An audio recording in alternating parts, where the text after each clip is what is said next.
하나님 말씀 요나서 2장입니다. 요나서 2장 1절에서 끝절까지 말씀 교독합니다. 1절 말씀 제가 먼저 받들어 봉독드립니다. 요나가 물고기 뱃속에서 그 하나님 여호와께 기도하여 요나서를 계시적으로 읽으라. 계시적으로 읽는다는 것은 현재적이고 또 장차 될 일, 현재적이라는 것은 바로 나에게 임하는 말씀이면서 나에게 바로 나타나는 말씀이면서 나를 통해서 장차 될 일입니다. 나를 통해서.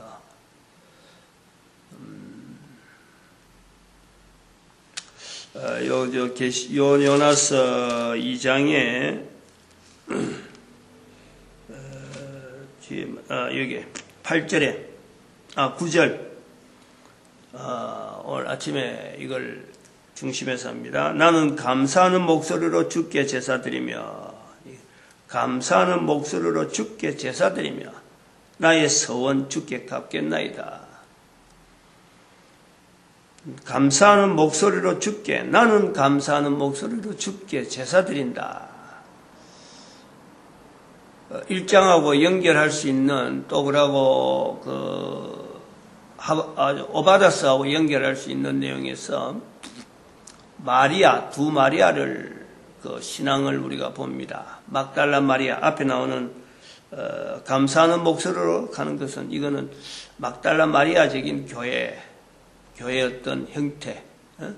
그리고 또 주께 제사드린다. 이것은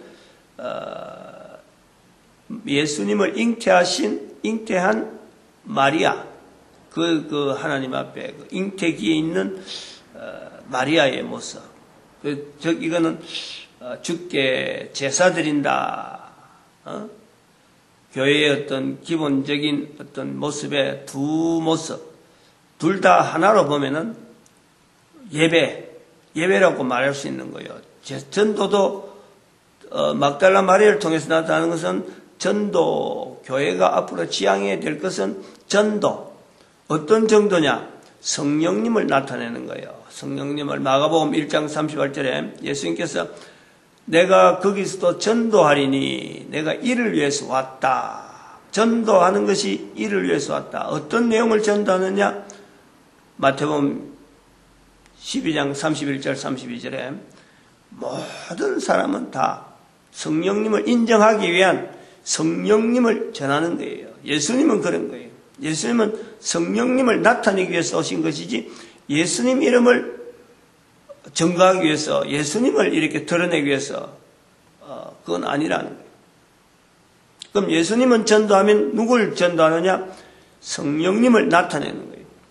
그래서 나중에 요한복음 18장 37절인가요? 빌라도 앞에서 진리에 속한 자는 내 말을 듣는다. 내가 진리를 증거하노니 이를 위하여 왔다. 마가복음 1장 38절하고 요한복음 18장 37절에 있는 말씀이 이를 위해서 왔다. 이를 위해서 왔다. 두 가지 진리에서 연결되어지면서 마태복음 10장 12장 31절 32절에 모든 사람이 성령님을 인정해라. 성령님을 인정해라. 라고 하고 있습니다. 이 성령님 진리 지혜 교회, 성령님 진리 지혜 교회. 그래서 이 성령님이 어떤 분이시길래 예수님이 이렇게 증거하시고자 하느냐. 이 시대에 있는 모든 사람들이 성령님을 인정해야 되는 시대고 또 성령님은 바로 예수님이 생명나무로 선악을 알게 한 나무의 실과를 나타내는 에덴 동산에서의 모습이라니까. 에덴 동산. 그 에덴 동산으로까지 회복하는데 우리가 지금 길목에 서 있는 거예요. 지금 현재. 인류 역사를 쭉 봐가지고 여러 가지 경우를 가지고 여러 가지 인류의 상황을 각 지역마다, 각 나라 언어마다, 각 나라 문화마다 수많은 환경과 수많은 여러 가지 사건들 속에서 전체적으로 진행되어 가는 과정을 보면은, 나아가는 방향을 보면은 하나의 진리로 하나로 진리 하나를 딱 이래 폿대를 딱 놔놓고 변하지 않는 하나의 내용, 진리를 딱 갖다 내놓으면 인류의 방향이 보이는 거예요. 어디로 간다? 각각 제 나름대로 가지고 있는 진리를 가지고 인류에 걸어가는 바람 보면은 흔들려요. 각각 생각하는 대로 가는 거예요. 각자 생각하는 대로 자기가 이게 진리다 라고 붙잡은 대로 가는 거예요. 인류가 가는 것이 보이는 거예요. 그러나 그렇게 각각 개인이 진리라고 하고 있던 그 내용은 그 사람 죽고 나면은 죽고 적지에는 한 10년, 20년만 그런 듯 하지만은 나중에는 다 사라진다며. 그런 사람들이 사라지고 죽어가는 이 인류사의 전체적인 쭉 흐름에 하나의 변하지 않고 여전히 다른 사람들이 인정하든 인정하지 않든 간에 진리라고 하든 하지 않든 간에 하나의 진리의 형태로서 꾸준하게 인류에 가는 방향, 그것이 있다니까, 그것이. 그 인도하심, 인류 전체의 방향을 인도하시고 섭리하여 주시는데 바로 성령님께서 그걸 인도하신다는 거예요. 성령님이 함께 하신다는 거예요. 예수님께서 성령님에게 맡기는 거예요.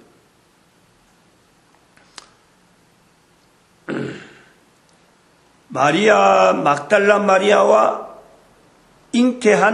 예수님을 잉태한 상태의 마리아, 이 두 가정이, 이 두 형태가 앞으로 1000년 동안에 이 두 가지가 주축이 되어서 교회라고 하는 이 형태를, 그래서 교회에 예수 그리스도께서 머리 되시는 분명한 고백을 하는 그 형태로 우리가 야곱의 집, 아모스 9장 9절에 있는 야곱의 집이라고 하는 그 자리를 이것이 유지가 돼요. 야곱의 집은 자손들이 계속해서 이어지는 상태에서 야곱의 집이네. 그러니까 내 자녀라고 하는 이 자녀가 장차에 야곱의 집으로서 이어지는 과정에서 나중에 예수님께서 이 땅에 오실 때에 재림하시는 예수님 앞에서는 모든 인간들이 무릎을 꿇어야 되는데 내 자손들이 계속해서 이어지면서 예수님한테 무릎 꿇는 그 자손들이 나를 통해서 나타나는 거예요. 그걸 내가 소망하는 거예요. 그게 야곱의 집이에요. 야곱의 집. 야곱의 집에 반대되는 것은 아모스 9장 9절에 있는 말씀에서 범죄한 나라. 나라 안에 집이 있는 거예요. 집과 나라는 별개가 아니고 속해 있는 거예요. 한 나라, 한 개인의 집에도 사람의 원수가 자기 집안 식구입니다. 자기 집안 식구예요. 마태복음 10장 36절에 있는 말씀을요, 같이 연결해야 돼요. 개인의 하나님을 예수 그리스도로 두고 있는 개인의 자세는 자기 집안 식구조차 부모, 형제, 부부 누구하고도 관계없이 오직 예수 그리스도를 가장 높은 이름에 둘 수 있는 어떤 것에도 가정의 어떤 구성 요소나 어떤 가정이 가장 완벽한 어떤 단위로서 이 단체로서 분명히 구성 요소로서 사회를 이끄는 분명한데 그 가정 안에 부부 남녀, 부모, 형제 이런 어떤 관계 속에서도 개인에게 있어서 가장 중심되는 이름, 높은 이름을 바로 예수 그리스도로 둘 수 있는 그 상황이요, 진정한 성령님이 함께하는 어떤 가정의 안녕, 가정의 평화, 하나님이 집을 세우지 않으면 세우는 자의 수고가 그때는 그런 어떤 분명한 것을 두고 모든 사람들이 부부지만은 남녀로서의 더 각자의 최고의 자리에서 예수 그리스도를 둘 수 있는 부모 관계지만은 각자의 생활에서 가장 우선적으로 예수 그리스도를 둘 수 있는 이런 상황이 바로 야곱의 집인 거예요. 그 자세가 개인에게 있어서 막달라 마리아, 개인에 있어서 잉태한, 예수님을 잉태한 마리아, 그 상태로 자기 자신을 감사하는 목소리로 주께 제사하는 오늘 본문에 나오는 요 요소예요. 이게 현재적이고 계시적이고 장차 나를 통해서 나타날 후손. 나는 기껏 해봐야 100년밖에 못 사는데 예수님 오시는 시대가 앞으로 1000년이 지나서 올지 얼마나 지나서 올지 모르지만은 나와 같은 나를 통해서 내가 지금 이 말씀을 받는 그 자체가 바로 내 후손이 예수 그리스도의 무릎 꿇기를 바라는 이 간절함, 그것이 오늘 우리로 하여금 지금 현재를 살아갈 수 있는 내 힘의 동기, 내 힘의 어떤 근원이 되어지는, 바람이 되어지는, 소망이 되어지는. 그러니까 이제 요나서 2장이 기도라고 하죠. 기도한다 그러나? 기도하여 요나가 물고기 뱃속에서 그 하나님 여호와께 기도하여 물고기 뱃속에서 하나님께 기도한다. 물고기 뱃속. 이거 경험할 사람이 있겠어요? 물고기 뱃속. 2장의 1절에는 물고기 뱃속에서, 그리고 2장의 마지막 절에는 그 물고기에게 명하심에 물고기에 대한 그 분명한 인식을 이 2장 전체가 가지고 있어요. 1장에서는 큰 물고기를 예비하사, 2장 1절에서는 물고기 뱃속에서, 2장 마지막 절에서는 그 물고기에게 명하심에 하는 이 물고기라 하는 이 구조를 한번 자세히 한번 봐봐요. 결국 이 물고기가, 요나서에 나오는 이 물고기가 예수님께서 누가복음에도 누가복음에도 요나의 비유를 말씀했고, 요나를 통해서 오실 징표를 말씀했고, 마태복음에도 오실 징표를 나타냈는데, 이렇게 강력하게 요나에 대한 이 해석을 예수님께서 하신 거 아니에요. 그러니까 이 강력하게 예수님께서 나타낸 이 표현을 통해서 예수님 시대에 예수님 후반에 있었던 예수님을 보면서 믿었던 사람들이 내가 예수님을 믿는 사람이다 라는 표시를 할 때 물고기를 그리는 거예요. 물고기를 그림으로. 글로서 그린 글은 통용이 안 되지만은 물고기는 그림은 통용이 되니까 글은 서로 모르는 거예요. 글 모르는 사람이 있는 거예요. 그러나 그림으로 그리면은 통용이 되는 거예요. 이게 기호라는 거예요. 이게 기호. 이게 우리가 말한 수리 언어와 문자 언어. 이 물고기가 이제 그 중간에 있는 거예요. 수리 언어, 문자 언어 중간에 있는 거예요. 아직 수리 언어가 발달되지 못했을 적에 다시 나중에 보면은 문자 언어하고 나중에 완전히 분리되는데, 분리되기 전에 이게 같이 물고기라 하는 그림을 통해서 다른 사람들에게 자기의 의사를 나타내는 수리적인 언어에서 지금 하나의 수리적인 언어의 초기 어떤 단계라니까. 물고기란 말이에요. 물고기란 기호가. 예수님 당시일 때 이걸 썼다는 걸 보면은 그렇게 나타날 수 있다. 근데 지금 현재 물고기의 뱃속에서 들어가서 기도할 수 있는 사람이 있겠나? 그런 상황은 요나 혼자밖에 없는 거예요. 그러니까 아주 특이하면서 사건 자체가, 그러나 한편으로는 예수님의 당시에 이스라엘 백성들에게 하필이면은 요나 선지자를 이야기하는 것 자체는 이스라엘 백성들에게 볼 때는 이거는 어찌 보면은 수치예요, 수치. 이스라엘 백성들의 요나에 있어서, 요나 선지하는 이스라엘 백성들에 있어서 선지서로 기록은 되어 있지만 이건 어찌 보면 수치라, 수치. 자기 나라 백성도 아니고 아수르에게 전도한 그 선지서라고 남아있어서 이렇게 그 성경이라고 인정은 하는데 이스라엘 백성들에게는 하나의 굉장히 아픔이란 말이에요. 아픔. 그리고 그 물고기 뱃속까지 가고 거기서 살아왔고 뭐 이것 자체가 대단한 게 아니고 사람이 물고기 뱃속까지 갇히는 이런 상황이 되어진 것에 대해서는 그렇게까지 하나님 앞에 불순종한 모습을 보여주는 것은 이스라엘 백성들에게는 꺼내기가, 입에서 말하기가 어려운 선지자 요나였다니까. 그러니까 선지자 요나도 자초지종에 대해서 이게 마지막 끝이 있다는 게 아니고 막 나중에 그냥 대화하다 그냥 끊기는 거예요. 이런 요나 선지자를 예수님께서 두 번이나 두 곳에서나 이걸 나타낼 정도로 영향이 큰데, 이 물고기라는 상황이 오늘 우리에게 도대체 어떤 상황이냐?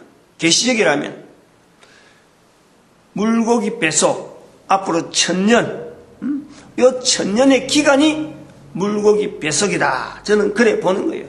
그러니까 요나서에서는 요나의 행적이 바로 교회의 행적이다. 개인의 나에게 내가 어떤 과정을 통해서 이 요나의 걸음하고 내 살아가는 삶하고 어떻게 맞아가느냐? 바로 이 1000년 기간이 물고기 뱃속에 있는 기간이다. 물고기 뱃속에 있는 기간. 요 1000년이 지나면은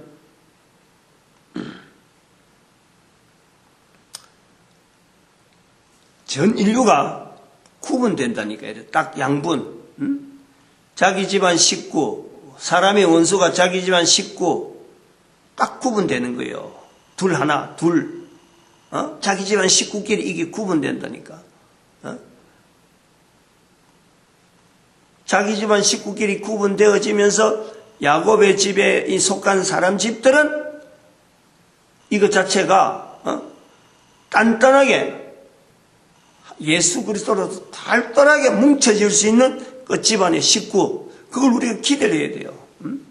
뭐 이혼 아니고 이런 건 뭐 옛날에 이제 앞으로 1000년 지나면 뭐 수시로 일어날 수밖에 없어요. 그러나 야곱의 집은 다르다는 거예요. 이 야곱의 집이 가는 그 걸음하고 개인 가정에서 이거 분리되어지는 이런 가정에서 이런 내용에서 전체가 다 야곱의 집을 지향하도록 다들 그걸 바라보고 그쪽을 동경한다니까.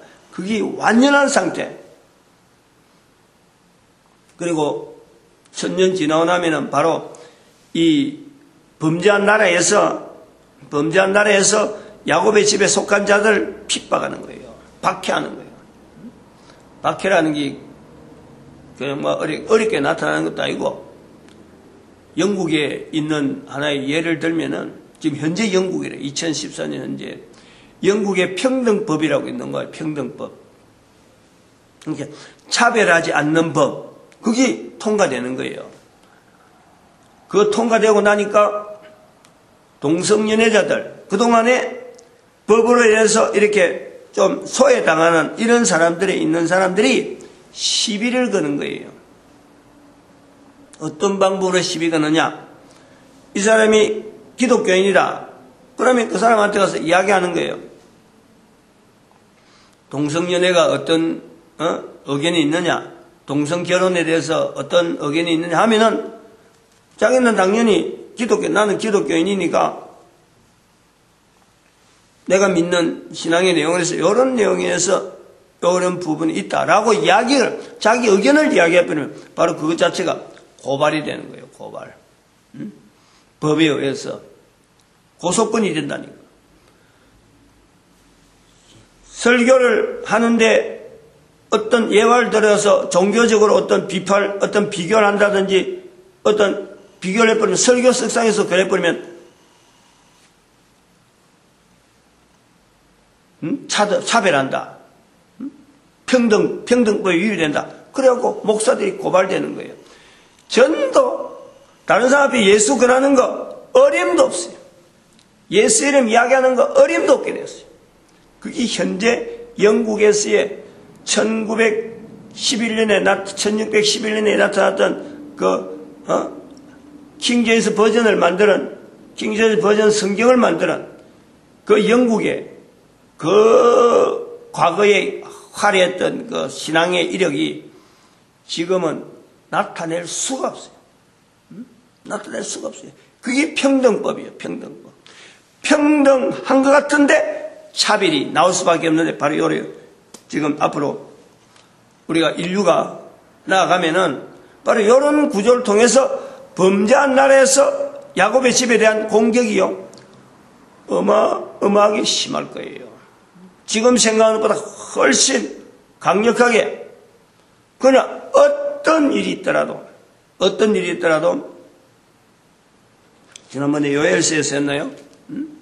농사 짓는 적에 이 야곱의 집의 사람들은 최대한으로 기술적으로 발달되고 어떤 이렇게 누리고 어떤 능력 나타내 이런 쪽보다도 인간이 살아가는 기본적인 이 환경, 농사 짓는 거, 작업자족하고 그리고 전력 같은 이런 거 최대한 쓰지 않고 아주 간단하면서 마치 가인과 아벨에서 나왔던 처럼 아벨이 가인에게서 이렇게 공격당하는 그 상황을 우리가요 앞으로 1000년이 되면은 그런 상황이 되어지면서 창세기 3장 바로 에덴 동산 문턱의 상황 자체가 그대로 나오는 거예요. 그리고 2장 5절에 있는 영혼이라고 하는 이 표현이 나오는데 이것도 아주 중요한 겁니다. 이 성경이 일반 모든 사람이 읽어야 될 이런 요소 중에서 이런 영혼이라는 표현 자체를 성경에서 그냥 편안하게 특별한 내용도 없이 그냥 툭 튀어나오잖아요. 툭 표현하잖아요. 이것이 어마어마한 어떤 영향력 있는 그런 글이라는 거예요. 문자라는 거예요. 당시에 있는 어마어마한 거예요. 이런 내용 요소들 속에 구원이란 말이 나오고 그래갖고 나중에 그 석가가 구원이라는 그 말 속에서 예수란 말을 쓰는 거예요. 마치겠습니다.